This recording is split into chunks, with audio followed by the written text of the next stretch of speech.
Hello everybody, it's me Ross and welcome to another video on Kings of Anglia, and today I'm joined by regular contributors in David and Dan as we discuss the departures of Cole Skuse and Luke Chambers. Of course, the headline names on the Paul Cook release list, the Demolition Man has begun, and well, we're going to talk about Luke Chambers and Cole Skuse's time at the club. David and Dan are going to sum up their time at Portland Road, their key moments and all that sort of stuff. So, David, I want to go over to you first to talk about Cole Skuse. How would you sum up his time at the club? He, of course, signed under Mick McCarthy in 2013 on a free transfer. So, take it away. I think overall, it's slightly unfair. Overall, I think he's been highly underrated. He was a conduit for a lot of criticism at varying times because of the lack of creativity in midfield, and I think that he was tarnished by being alongside Douglas for a lot of the time. And if you look at, that season with Douglas, if you actually looked at the stats, he played more forward passes than anybody in our midfield or in our team that season, far more so than other allegedly creative midfielders. And he, like a Claude Makelele type, he's the hod carrier, he's the water carrier at the back, and his interceptions, well, goes unheralded. I think he's been an excellent player, and up until injury and age catches up, he's been integral, and I think the time is right to let him go. I did see what Dan says, but I'm not in that camp with Chambers. I would have kept Chambers, but with Skuse, I think the time has come from midfield. You saw on Saturday that he slowed things down a lot, and I think that's there. But overall, I think he's been a fantastic servant to the club. You don't reach 270 odd games unless you're a damn good player.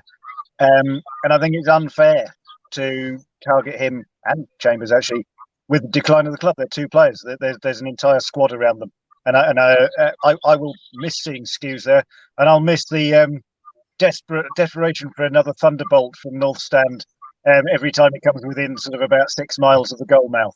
So I'll miss his presence in midfield, and I think that he will come to be seen as a much better player in hindsight than some people saw him at the time.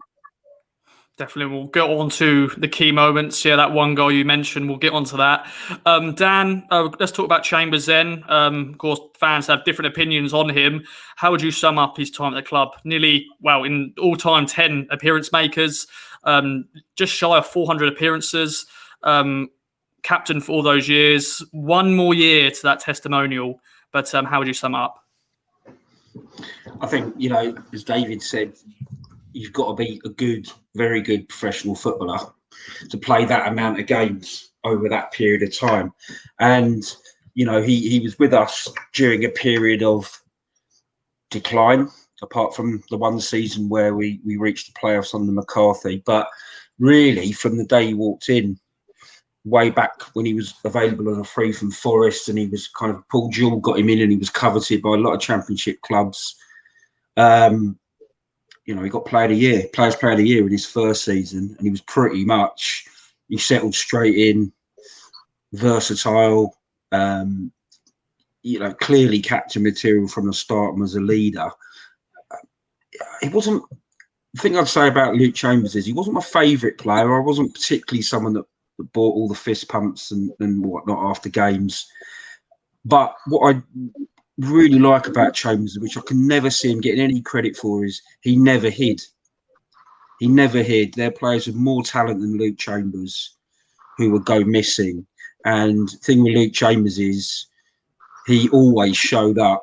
He hardly missed any games for injury, and he was a vocal presence. And for that, I think that's a great legacy to leave a club on retrospect.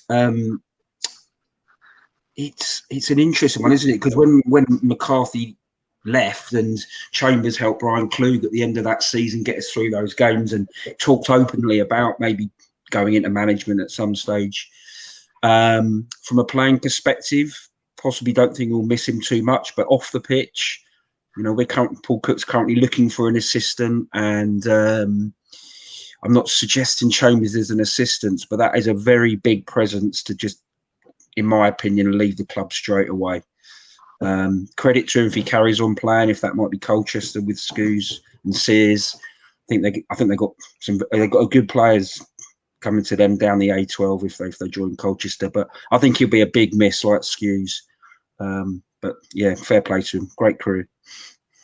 Yes, indeed. And once again, fans will have different opinions of both of them. We're going to talk about their key moments. Cole Skuse probably didn't have that many key moments during his time at the club, but he just assured and just ran that midfield when he could. The one goal we mentioned earlier, the goal against Cardiff, the wait was very long for his first town goal. And I mentioned to you guys, were you there when it was in? And you both were there. And I know there was T-shirts and mugs made. I was there when Cole Skuse scored that goal. So, David, over to you. Any other key moments you want to add? And do you want to speak about that goal?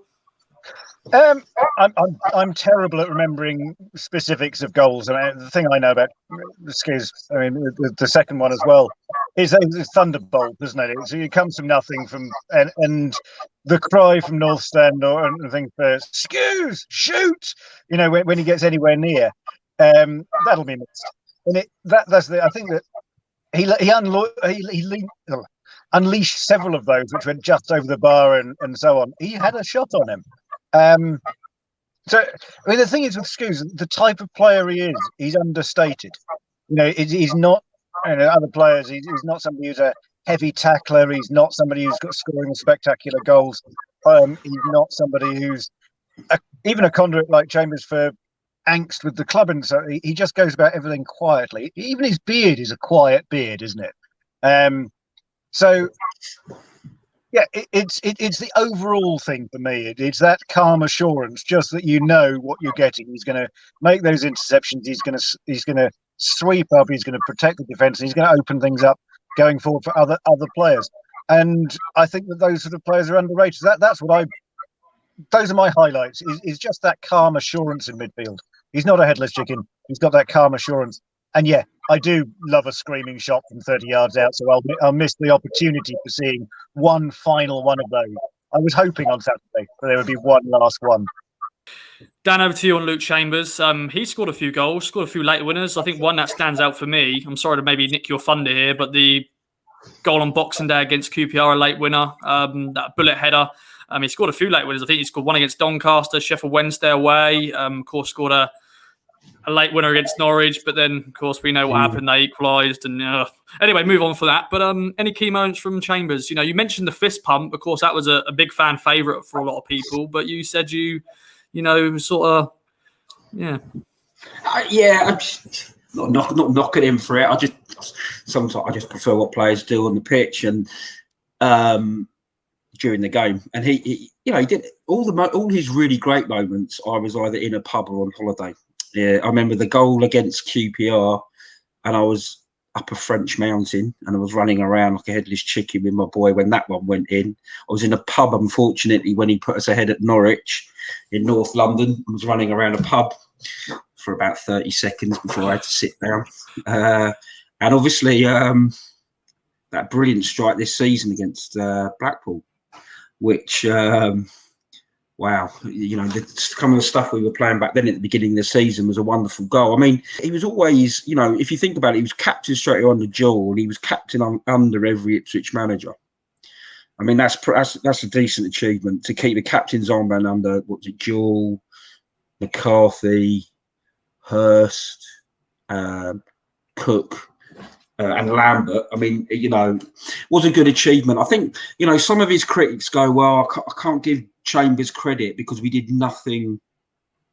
We won nothing in their spell here. We didn't do anything in that decade. We got relegated in that decade. Personally, there were much bigger issues going on at Ipswich Town that were more fundamentally affecting the club than Chambers and Skuse. Let's face it. Yeah, sure. Their achievements are goal of the season and players player of the year. But, it wasn't their fault that we were relegated. Quite the opposite. We've had a lot of players come and go in that time, and they stayed with us.